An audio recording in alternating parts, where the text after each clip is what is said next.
Assalamualaikum warahmatullahi wabarakatuh. Kali ini saya akan menjelaskan tentang PT Mega Global Food Industry atau disebut dengan Coca-Cola. Perkenalkan, nama saya Muhammad Alvin Putra Mulia dengan NIM 2023 122 110 15. Profil perusahaan. Pemilik perusahaan Richard Cahyadi, PT Mega Global Food Industry yang lebih dikenal secara luas sebagai lagian dari Coca-Cola Group, adalah salah satu perusahaan manufaktur makanan termuka di Indonesia yang memproduksi berbagai jenis biskuit, wafer, dan cookies. Berdiri tahun 1973, lokasi pabrik berpusat di Driarjo, Gresik, Jawa Timur. Merek utama Coca-Cola, fokus industri pengolahan, penekanan pada kategori biskuit. Keunggulan kompetitif. Yang pertama, sertifikat internasional. Salah satu perusahaan lokal yang memiliki sertifikasi paling lengkap, termasuk sertifikat halal. Teknologi modern menggunakan proses produksi otomatis untuk meminimalkan kontaminasi manusia selama proses pembuatan produk. Yang ketiga, orientasi global. Produk mereka telah ekspor ke lebih dari 50 negara di 5 benua, membukti bahwa kualitas produk Indonesia mampu bersaing di pasar global kelas atas seperti Eropa dan Amerika. Visi dan misi. Visi menjadi produsen biskuit bermuka yang dikenal dengan komitmen sharing atau berbagi kenikmatan yang membahagiakan di Indonesia maupun internasional. Misi, kualitas dan keamanan produk biskuit dengan harga berkualitas tinggi dan standar keamanan pangan yang ketat.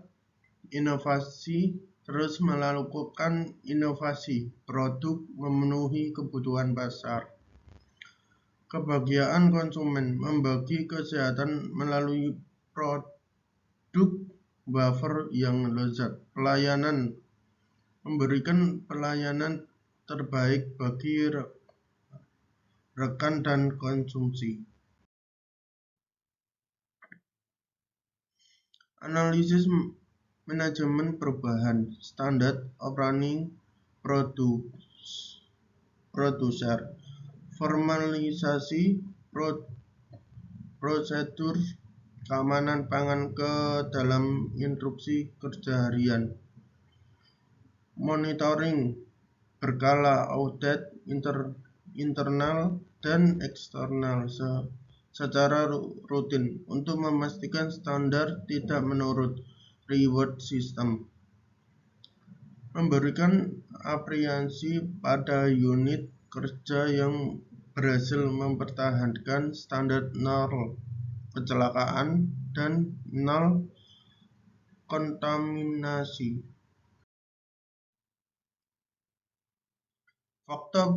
Faktor pendorong dan menghambat perubahan. Faktor pendorong yang pertama, globalisasi, peluang pasar internasional yang luas. Yang kedua, kemajuan teknologi, ketersediaan mesin packing yang lebih efisien dan higienis. Yang ketiga, regulasi standar BPOM dan halal yang semakin berkembang, menuntut perusahaan terus beradaptasi. Penghambat. Yang pertama, biaya investasi. Biaya untuk memperbarui mesin dan sertifikasi internasional sangat tinggi. Adaptasi SDM, karyawan lama mungkin kesulitan beralih diri secara kerja manual sistem berbasis teknologi. Yang ketiga, kompetitor.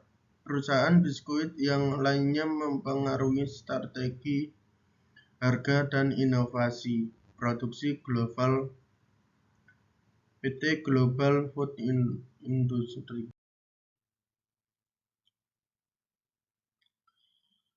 Yang pertama, stakeholder internal, pihak-pihak yang berada di dalam organisasi dan terlibat langsung dalam operasional harian. Pemilik atau pemegang saham berfokus pada profitabilitas, pertumbuhan pasar, dan berkelanjutan bisnis jangka panjang. Yang kedua, manajemen eksekutif dan manajer bertanggung jawab atas pengambilan keputusan strategi mencapai target efisien produksi dan kepatuhan terhadap standar internasional. Karyawan membutuhkan jaminan keselamatan kerja atau K3, kesejahteraan, dan pelatihan teknis, atau terutama dalam pengoperasian mesin otomatis. Yang kedua, stakeholder eksternal, pihak-pihak di luar organisasi mempengaruhi atau dipengaruhi oleh aktivitas perusahaan, konsumen atau domestik dan global. Stakeholder utama yang menurun harga kompetitif dan kepastian bahwa produk aman serta pemasok. Penyediaan bahan baku utama seperti minyak sawit dan kemasan. Hubungan yang stabil sangat penting kelancaran produksi. Rencana implementasi perubahan atau model Crude Lewin. Yang pertama, tahap unfreezing atau mencairkan status quo. Tahap ini bertujuan untuk mempersiapkan organisasi dan karyawan agar menyadari bahwa perubahan diperlukan. Yang kedua, analisis perubahan, mengidentifikasi tekanan eksternal, misal perubahan regulasi keamanan pangan internasional atau pergeseran selera konsumen ke produk organik. Membangun organik manajemen transparansi mengenai data penurunan peluang pasar yang hingga jika perlu berinovasi. Tahap yang kedua, tahap momen atau proses perubahan. Setelah organisasi siap, langkah-langkah transisi dilakukan secara aktif. Komunikasi intensif, menjelaskan visi dan secara berkelanjutan kepada seluruh level staf agar tidak terjadi misinformasi. Pelatihan dan pengembangan, mengadakan workshop teknologi mesin baru atau sistem terbaru bagi tim operasional. Yang ketiga, tahap rephasing atau pembekukan kembali. Tahap ini memastikan bahwa perubahan yang telah dilakukan menjadi budaya dan standar operasional baru yang permanen. Standar prosedur atau disebut SOP mengunci metode baru ke dalam pedoman resmi perusahaan. Sistem reward memberikan apresiasi atau insentif bagi departemen yang berhasil mencapai dengan sistem baru. Evaluasi perubahan. Yang pertama, evaluasi kinerja operasional. Data kuantitatif adalah indikator paling objektif untuk melihat keberhasilan perubahan. Pada ini produksi biskuit dan wafer, seperti efisien produksi, cost basis analysis, dan admin. Yang kedua, evaluasi kepatuhan dan standar mutu. Mengingat fokus utama Coca-Cola adalah pasar ekspor, evaluasi aspek legalitas atau kualitas sangat vital, seperti audit kepatuhan dan konsisten produk.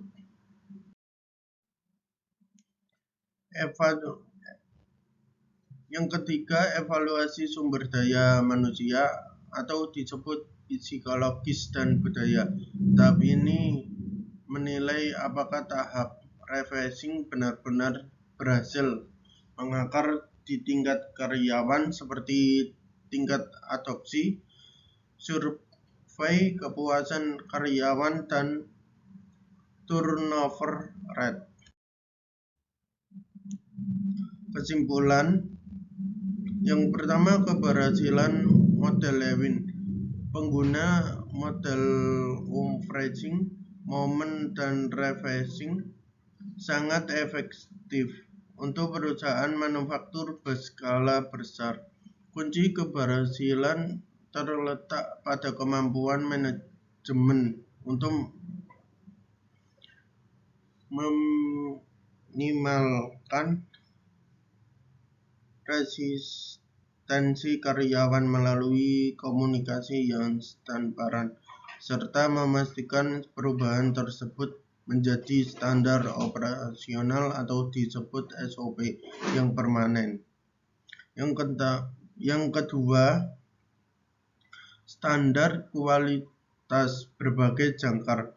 Sebagai perusahaan yang berprioritas ekspor, setiap perubahan yang dilakukan harus tetap bijak pada kepatuhan terhadap standar internasional.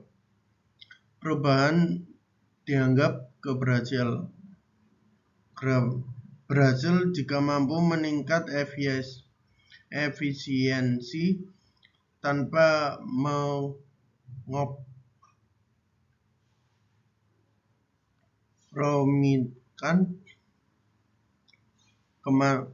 keamanan pangan yang menjadi nilai jual utama produk Coca-Cola. Sekian dan terima kasih.